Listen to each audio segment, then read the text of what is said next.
Halo YouTube, ketemu lagi dengan channel Balinese Culture and Hindu. Hari ini saya akan memasak rawon kebo.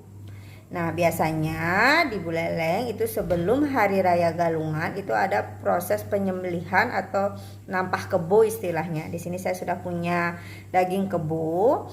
Daging kebonya ini sudah saya rebus dan air rebusan pertama itu saya buang.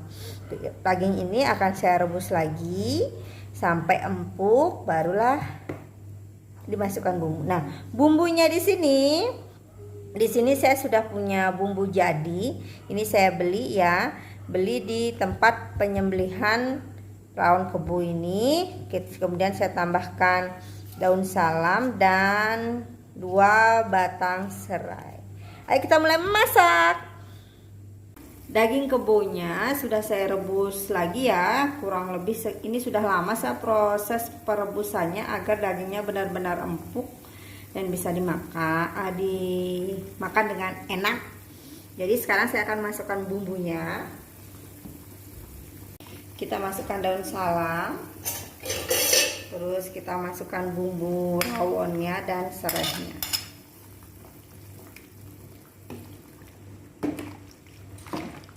Kita tunggu sampai bumbunya meresap dan matang.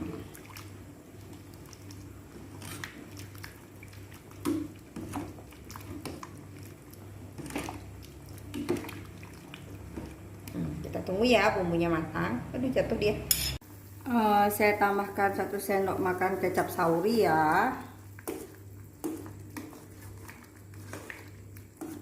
Ternyata bumbu jadinya belum diisi garam, saya isi garam dulu.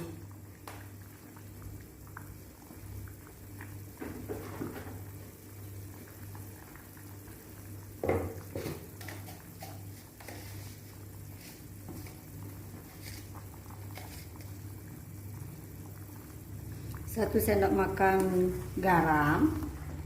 Nanti kalau misalnya kurang asin, boleh ditambahkan lagi garamnya.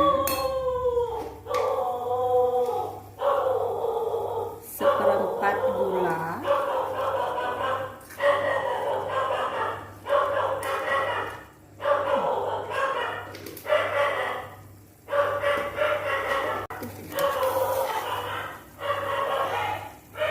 satu sendok makan kaldu jamur.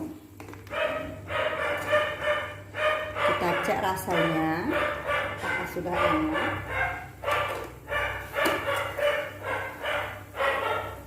Didiemin dulu ya, sebentar aja dicek. Nah, ini dia rawon kebonya sudah matang dan siap dihidangkan. Sampai ketemu lagi di episode memasak lainnya. Salam Rahayu, semoga kita selalu sehat. Bye.